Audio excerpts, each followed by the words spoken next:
ఇది బిల్లుల రాజకీయం, మరొకరిది అస్తిత్వ పోరాటం.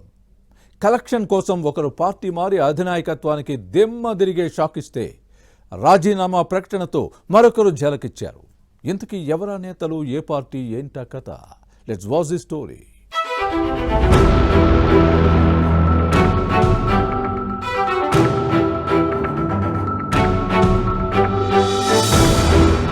జగిత్యాలలో పొలిటికల్ సీన్ చేంజ్ అవుతోంది. బీఆర్ఎస్ ఎమ్మెల్యే సంజయ్ కుమార్ కాంగ్రెస్ కండువా కప్పుకోవడంతో కారు పార్టీ కుదేలుకు గురై పల్టీలు కొట్టింది. ఇదే సమయంలో హస్తం పార్టీ ఎమ్మెల్యే జీవన్ రెడ్డి రాజీనామా ప్రకటనతో కాంగ్రెస్ కంగారు పడింది. జీవన్ రెడ్డి ఝలక్తో హస్తం పార్టీ నేతల మైండ్ బ్లాంక్ అయింది. దీంతో ఈ సీనియర్ నేతను బుజ్జగించేందుకు టీపీసీసీ నుంచి ఏఐసీసీ వరకు అన్ని స్థాయిల్లో ప్రయత్నాలు జరిగాయి. సంజయ్ కుమార్ పార్టీ మారడంతో రాజకీయం ఒక్కసారిగా వేడెక్కింది. బీఆర్ఎస్ శ్రేణులు ఓ రేంజ్లో ఫైర్ అవుతున్నాయి. ఈ ఎమ్మెల్యే దిష్టి బొమ్మలను దహనం చేసి ఆరోపణలు చేయటం పొలిటికల్ హీట్ ను పెంచింది. మరోవైపు ఈ వ్యవహారంపై కాంగ్రెస్ సీనియర్ నేత ఎమ్మెల్సీ జీవన్ రెడ్డి ఇంటి దగ్గర హై డ్రామా నడిచింది. పదవితో పార్టీకి రాజీనామాకు సిద్ధపడ్డారు.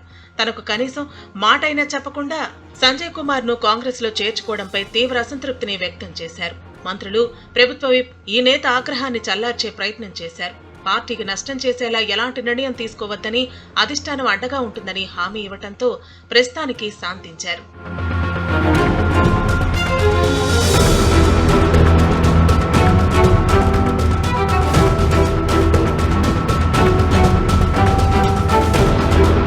జగిత్యాల ఎమ్మెల్యే సంజయ్ కుమార్ కాంగ్రెస్ పార్టీలోకి ఇంత త్వరగా వెళతారని ఎవరూ ఊహించలేదు. జగిత్యాల కాంగ్రెస్ లో జీవన్ రెడ్డి బలమైన నేతగా ఉండటంతో ఈయన పార్టీ మారతారని ఎవరూ అంచనా వేయలేదు. ఒకవేళ సంజయ్ ను చేర్చుకోవాల్సి వస్తే అధిష్టానం జీవన్ రెడ్డితో సంప్రదింపులు జరుపుతుందన్న టాక్ నడిచింది. కానీ అలా జరగలేదు. 4.5 దశాబ్దాలుగా కాంగ్రెస్ లో ఉన్న జీవన్ రెడ్డికి మాటైనా చెప్పకుండా బీఆర్ఎస్ ఎమ్మెల్యేని చేర్చుకోవడాన్ని కాంగ్రెస్ ఎమ్మెల్సీ అనుచరులు జీర్ణించుకోవటం లేదు. సంజయ్ కు వ్యతిరేకంగా నినాదాలు చేశారు. అయితే ఈ చేరిక వెనుక అనేక కారణాలున్నట్లు ప్రచారం జరుగుతోంది.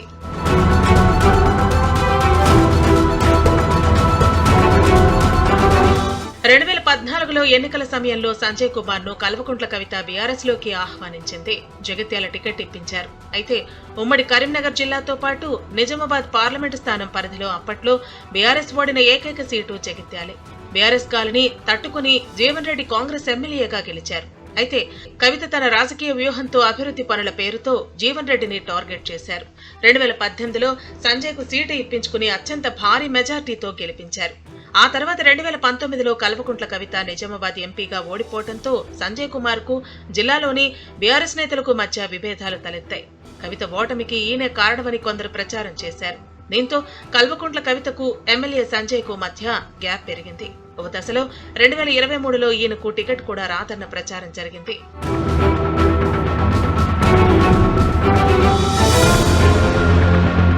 జగిత్యాలలో 2018లో సంజయ్ కుమార్ గెలిపించేందుకు కల్వకుంట్ల కవిత జగిత్యాల్లోని నూకపల్లిలో 4500 డబుల్ బెడ్రూమ్ ఇళ్లను మంజూరు చేయించారు.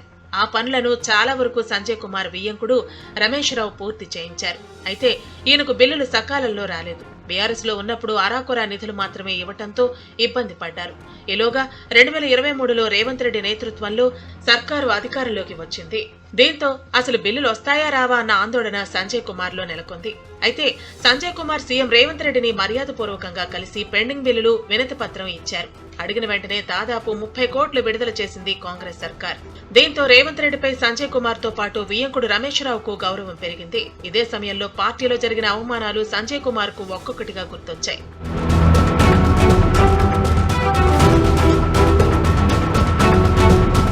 అటు కోరట్ల మాజీ ఎమ్మెల్యే, జిల్లా బీఆర్ఎస్ అధ్యక్షుడు విద్యాసాగర్ రావు, ఇటు కవిత అనుచరులు, మరోవైపు మాజీ మంత్రి కొప్పుల ఈశ్వర్ గత 5 ఏళ్లలో తనను అవమానించారంటూ ఇటీవల సంజయ్ కుమార్ తన సన్నిహితుల దగ్గర ప్రస్తావించి ఆవేదన వ్యక్తం చేశారు.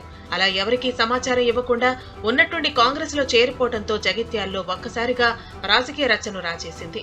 దీంతో సంజయ్ వ్యవహారంపై అటు బీఆర్ఎస్ లో ఇటు కాంగ్రెస్ లో ఒకేసారి అసంతృప్తి వెల్లువెత్తింది. పార్టీ 3 సార్లు టికెట్ ఇచ్చి 2 సార్లు గెలిపిస్తే కేసీఆర్ కు అన్యాయం చేశారని కొప్పుల ఈశ్వర్, విద్యాసాగర్ రావు ఓ రేంజ్ లో ఫైర్ అయ్యారు. 2023 ఎన్నికల్లో ఓ దశలో సంజయ్ కుమార్ కు టికెట్ ఇవ్వద్దని పార్టీ శ్రేణుల నుంచి ఒత్తిడి వచ్చినా కేసీఆర్ సీటు ఇచ్చిన విషయాన్ని గుర్తు చేశారు.